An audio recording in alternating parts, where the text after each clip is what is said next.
بسم الله الرحمن الرحيم نحمده ونصلي ونسلم على رسوله الكريم اما بعد الحمد للہ 15 رمضان گزر چکی ہے، آج 16واں روزہ ہے۔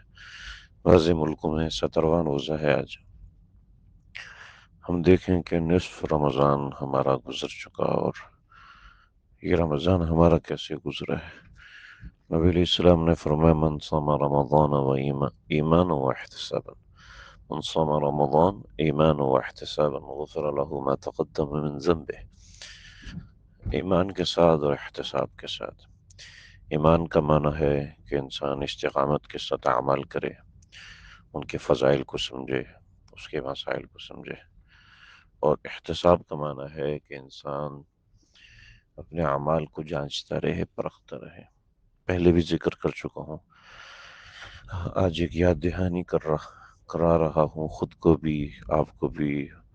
ہم سب مل کر یاد دہانی کریں اور یاد رکھیں کہ یہ مبارک ترین لمحات ہمارے ہاتھ سے نکل چکے ہیں، اور یہ اوقات دوبارہ ملیں گے یا نہیں ملیں گے ہم نہیں جانتے، لیکن ذہن میں رکھیں کہ جس طریقے سے پہلے 15 دن گزرے ہیں، اسی طریقے سے آگے کی بھی 15 دن گزرنے ہیں، اور جس طرح یہ 30 دن گزریں گے اس طریقے سے پورا سال یعنی 11 مہینے باقی بھی اسی طریقے سے گزریں گے۔ اب ہمیں فیصلہ کرنا ہے کہ ہم ان ایام کو کیسے گزارتے ہیں۔ ہم نے فیصلہ کرنا ہے، سمجھنا ہے کہ ہم ان اوقات کو کس طرح بسر کرتے ہیں۔ ہم ریکال کریں، ریمائنڈ کریں، موازنہ کریں کہ ہمارے 15 دن پچھلے 15 دن سے بہت بہتر گزرنے چاہیے۔ ہم نے اپنی تلاوت کے لیے جتنا وقت مخصوص کیا تھا کہ اتنا وقت ہم نے تلاوت کی ہے؟ میں نے دیکھا ہے ماشاءاللہ کہ 3 قرآن مجید ان دنوں میں لوگوں نے ختم کیے۔ یہ روزانہ کی ایک منزل کرتے تھے، اور اس طریقے سے 3 قرآن مجید ان کے 15 دنوں میں ختم ہوئے۔ 2 قرآن مجید کی اطلاعات تو بہت زیادہ ہے، ایک قرآن مجید کی اطلاعات بھی ویسے ہی بہت زیادہ ہے۔ یعنی عشرے میں قرآن مجید ختم کرنا یہ بہت زیادہ عام ہے، بہت سارے لوگوں نے مجھے الحمدللہ اطلاع دی۔ اسی طریقے سے ہماری عام دنوں میں تعداد کم ہے، جیسے دفتری لوگ ہیں، دفتری لوگوں کے معاملات ہیں، ظاہر بات ہے دفتر میں جانا ہوتا ہے، دکان پہ دکان کھلنی ہوتی ہے وقت پر۔ اسی طریقے سے گھریلو کام ہے، تو جو چھٹی کا دن ہے، چھٹی کے دن وہ لوگ کسر پوری کرتے ہیں۔ یاد رکھیے گا سستی دکھائیں گے تو سستی ہی رہے گی، جی نیند پوری نہیں ہے، فلانے ڈھماکے، یہ مسائل وہ مسائل۔ جب انسان اس طرح کے بہانے کرتا ہے، کچے قسم کے ایکسکیوز کرتا ہے، تو اس کے اعمال میں کمزوری ایک طبعی بات ہے۔ اعمال میں کمزوری جب آتی ہے تو انسان مزید کمزور سے کمزور تر ہونے لگتا ہے، کوشش چھوڑ دیتا ہے، ایک درجے کی مایوسی مزاج اور دماغ میں آ جاتی ہے۔ تو اس کی کوشش ہم نے کرنی ہے کہ جو کوتاہیاں، جو کمیاں ہم سے پچھلے 15 دنوں میں ہوئی ہیں وہ آگے نہیں ہونی چاہیے۔ اگر کوئی کسی گناہ میں مبتلا ہوا ہے ان 15 دنوں کے اندر، آگے کے 15 دنوں میں گناہ میں مبتلا نہیں ہونا۔ اپنے عزم کو، اپنے ارادے کو اعادہ کریں، اپنے اعمال کو اپنی اعتبار سے گرومنگ کریں۔ دیکھیں، جب تک ہم پش اسٹریٹجی استعمال نہیں کریں گے اس وقت تک ہم آگے نہیں بڑھ سکتے۔ اپنے آپ کو دھکا دینا پڑے گا، اور جب تک دھکا نہیں دیں گے اپنے آپ کو اعمال کے اوپر، اپنے آپ کو دھکا دے کے مصلی پہ کھڑا کرنا پڑے گا، اپنے آپ کو دھکا دے کے تلاوت کے لیے بٹھانا پڑے گا، اپنے آپ کو دھکا دے کے تسبیحات کے لیے بٹھانا پڑے گا، زور لگانا پڑے گا۔ اور جب تک ہم اپنے سیلف گرومنگ، اپنے اعمال کے اوپر زور نہیں دیں گے ہم اعمال میں آگے نہیں بڑھ سکتے۔ بہانے آتے رہیں گے، جناب یہ مسئلہ وہ مسئلہ۔ کئی ایسے لوگ ہیں کہ بیماری کی وجہ سے 15 دن روزہ نہیں رکھ سکے، کئی ایسے لوگ ہیں بیماری کی وجہ سے 15 دن تلاوت نہیں کر سکے، لیکن وہ جو روئے ہیں، ان کے دل میں جو غم ہے، ان کے دل میں اعمال نہ کرنے کی جو تکلیف ہے وہ بھی میرے سامنے ہے۔ یعنی بعض لوگ ایسے ہیں کہ ان کے دل کا درد اتنا ہے کہ مجھے یوں لگتا ہے کہ شاید ان کے درد کی وجہ سے دوسروں کے اعمال قبول ہو رہے ہیں، ان کی تکلیف کی وجہ سے دوسروں کے اعمال قبول ہو رہے ہیں۔ اللہ کسی کو ضائع نہیں کرتے، لہٰذا اصل چیز اپنے دل کو بنانا ہے، اعمال رمضان کے اندر کرنے کی توفیق نہیں ہو رہی، اور اس کا درد بھی ہے، غم بھی ہے، پریشانی بھی ہے، تو یہ بھی ایک کامیابی ہے۔ یہ بھی اللہ کا شکر ادا کریں ایسے لوگ کہ اللہ رب العزت نے ان کو کرنے کا موقع دیا، اور کرنے والے لوگ، اعمال کرنے والے لوگ بھی ماشاءاللہ بہت ہیں۔ میں نے میرے سے تعلق میں خاتون ہیں، تقریباً اپ ٹو 40، اپ ٹو 60، 60 سال سے اوپر ان کی عمر ہے، اور بہت نیک، بہت نیک ماشاءاللہ۔ انہوں نے مجھے اپنے اعمال بھیجے، تقریباً 7-8 منٹ کا وائس میسج بھیجا، تو میں اعمال ان کے سن رہا تھا، اور اندر ہی اندر شرمندہ ہو رہا تھا کہ اس عمر میں جا کے آپ روزانہ کے اتنے پارے تلاوت کر رہے ہیں، نہ آپ کی شراک قضا، نہ آپ کے، ابھی تو آپ کو آرام کی ضرورت ہے، شوگر کا مسئلہ، فلاں مسئلہ، فلاں مسئلہ، ابھی تو آپ کو آرام کی ضرورت ہے، اور آپ بہانہ بنا کے آرام کر سکتے تھے۔ آپ کو ڈاکٹر نے کہا نیند پوری کرو، یہ بھی آپ کے پاس بہانہ ہے۔ آپ کو فلاں نے کہا آپ یہ نہیں کریں گے، وہ نہیں کریں گے، آپ کے پاس یہ بھی بہانہ ہے، لیکن اس کے باوجود زور لگا رہے ہیں۔ اللہ تعالیٰ کتنے خوش ہو رہے ہوں گے کہ میری یہ بندی اس ضعف زمین پہ بیٹھ نہیں سکتی، لیکن ہر وقت بیٹھے ہوئے زمین پہ، یعنی گھٹنے نہیں موڑ سکتے، اللہ کے حضور میں سجدے کا مزہ نہیں لے سکتے، اشارے سے سجدہ کر رہے ہیں۔ دیکھیں جو حجر اسود کے بوسے کا مزہ ہے، وہ استلام کا مزہ تو نہیں ہے نا۔ تو اس طریقے سے جو سجدے کا مزہ ہے، وہ مزہ اس چیز میں تو نہیں ہے نا، لیکن مزوں کا غلام نہیں بن رہا، اس کے باوجود اللہ کے حضور ہاتھ پھیلا کے، جھولی پھیرا کے اپنے لیے، امت کے لیے دعائیں مانگ رہے، اور کہ یہ کیا انسان کر نہیں سکتا اپنی زندگی کے اندر۔ تو میں دیکھتا ہوں، اور میرے سے تعلق میں ایک صاحب ہیں، 70+ ہیں، ان کے بیٹے جو ہے وہ 35-40 تک کے ہیں، انہوں نے بنا کے چارٹ بھیجا۔ میں نے کہا بھائی آپ کو کس نے کہا تھا یہ چارٹ بنائے؟ یہ تو نوجوانوں کے لیے تھا اور ایسے لوگوں کے لیے تھا۔ اور پھر نہ صرف یہ کہ انہوں نے چارٹ بنایا، بلکہ میں شرمندہ ہو گیا۔ میں نے کہا دادا جان ہے، اور اعمال جوانوں سے بھی آگے کے ہیں، کہ اور ایسا بھی نہیں کہ فارغ بیٹھے رہتے ہیں، ایسا بھی نہیں ہے کہ ان کو کوئی کام نہیں ہے، انتہا سے زیادہ بزی ہیں۔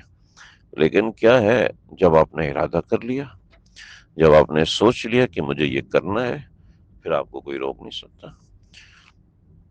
ہم اپنے سامنے خود رکاوٹ ہیں، ہم اپنے سامنے خود آڑ ہیں۔ اللہ نے دیا ہے، رمضان المبارک کے باوجود صدقہ کرنے کی توفیق نہیں۔ اللہ نے دیا ہے، رمضان المبارک کے مہینہ گزرنے کے باوجود بھی کوئی ایسا کام نہیں کر رہے جو اس کے لیے ایسا ہو کہ صدقہ جاریہ بنے۔ اللہ نے دیا ہے، وقت دیا ہے، اس کے باوجود اس وقت کو سو کے گزار رہے ہیں۔ جناب روزہ رکھ لیا تھا، ایک صاحب مجھے ملے، تو میں رمضان کے بعد، ہر دفعہ نہیں ہوتا، بعض دفعہ ایسا ہوتا ہے گاؤں جاتا ہوں والدین سے، کیونکہ عید پہ ہم جا نہیں سکتے، اور کیونکہ عید پڑھانی ہوتی ہے، مولوی صاحبان کی تو چھٹی نہیں ہوتی نا، ساری دنیا کی چھٹی ہوتی ہے، لیکن ائمہ کی چھٹی نہیں ہوتی، تو عید پڑھانی ہوتی ہے، اور اس کے بغیر مزہ بھی نہیں آتا۔ عید پڑھائی، اور عید پڑھا کے پھر والدین کی طرف نکلنے کا عام طور پہ معمول ہے، اللہ جب توفیق دے۔ تو گیا، جا کے واپس آیا، تو ایک صاحب مجھ سے ترجمہ پڑھتے تھے، تو میں نے اس کو کہا ہاں بھائی کب شروع کرنا ہے؟ تو کہنے لگے حضرت ابھی تک رمضان میرا متاثر ہے، اور رمضان کی وجہ سے ساری چیزیں متاثر۔ میں نے کہا استغفر اللہ، کیا کر لیا آپ نے رمضان میں ایسا کہ آپ کا رمضان اتنا زیادہ متاثر ہو گیا؟ یہ جوان آدمی ہیں، بچے بھی جوان، بچے بھی ٹھیک ٹھاک، کھاتے پیتے صحت مند۔ میں نے پکڑا بھائی کیا کرتے ہو؟ کہنے لگے وہ اصل میں رمضان میں ہماری ترتیب گھر میں مصلی سننا ہے، اور یہ ہوتا ہے۔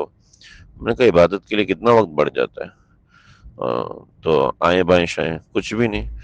تو بہت سے جوان ایسے ہیں جو بہانے بناتے ہیں، تو میں نے کہا بھائی آئیں بائیں شائیں نہیں کرو، سیدھے سیدھے مسلمان بنو، گڑبڑ کر رہے ہو آپ لوگ۔ ڈانٹا، میں ان کے پاس گیا، میں نے کہا بھائی یہ کیا طریقہ آپ لوگوں نے بنایا؟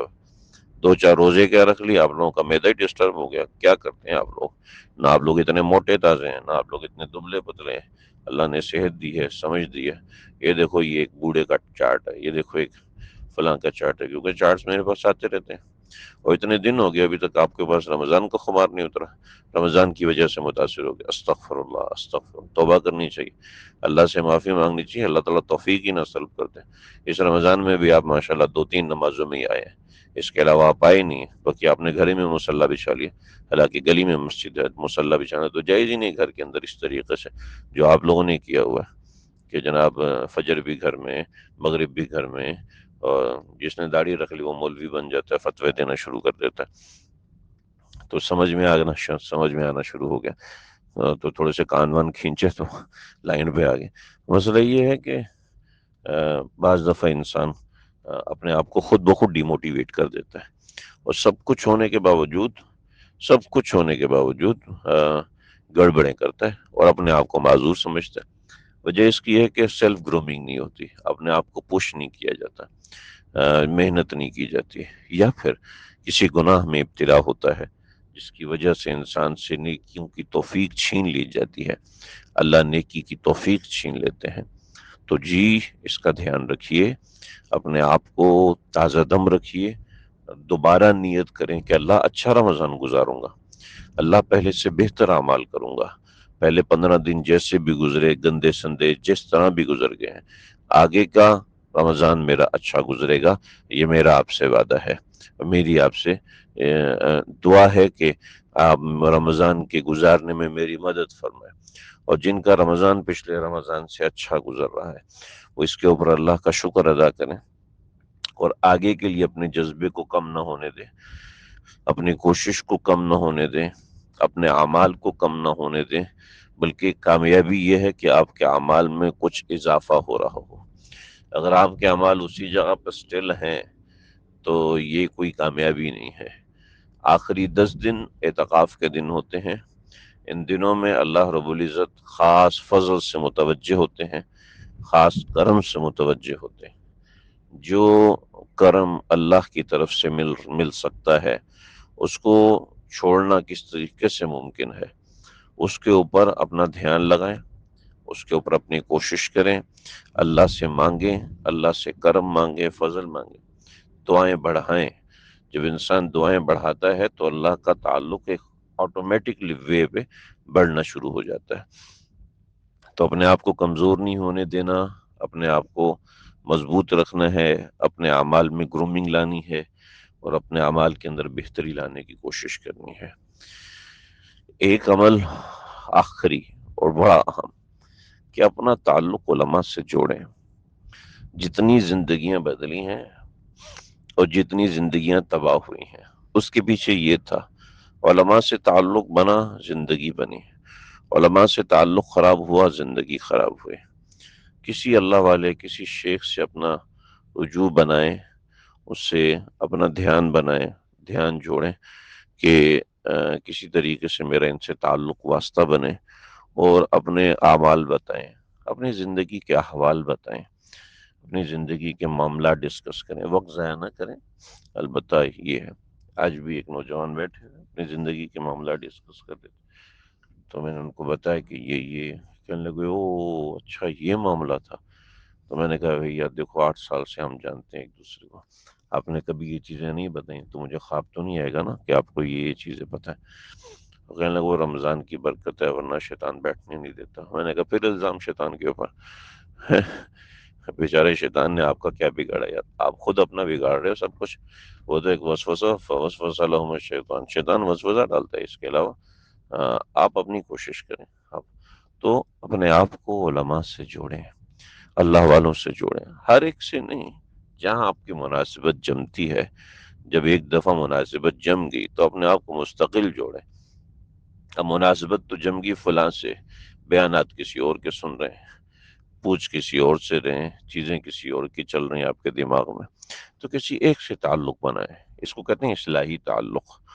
اصلاحی تعلق کسی ایک سے بنائیں، اور اس سے آپ کی مناسبت بن رہی ہو، اس کی بات سن کے آپ کو دین کی فکر پیدا ہو رہی ہو، اس کی بات سن کر آپ کو دین کا فائدہ ہو رہا ہو، اس کی بات سن کر دین کا ایسا فائدہ ہو رہا ہو جو کسی اور سے نہیں ہوتا، تو پھر جم کر اسی کے ساتھ لگیں، اسی کی باتوں کے مطابق چلیں۔ ایک چھوٹا سا وائس کلپ ہے وحدت مطلب کا، وہ اسی موضوع پر ہے، وہ وحدت مطلب اسے کہتے ہیں، یعنی کسی ایک سے جڑ جانا، اس کو کہتے ہیں وحدت مطلب۔ وہ میں تفصیل سے انشاءاللہ ابھی بھیجتا ہوں، 4-5 منٹ کا وہ کلپ ہے، اس کو بھی آپ حضرت لازمی سنیں، انشاءاللہ اس سے بات سمجھ میں آئے گی۔ اللہ سمجھنے کی عمل کرنے کی توفیق عطا فرمائے۔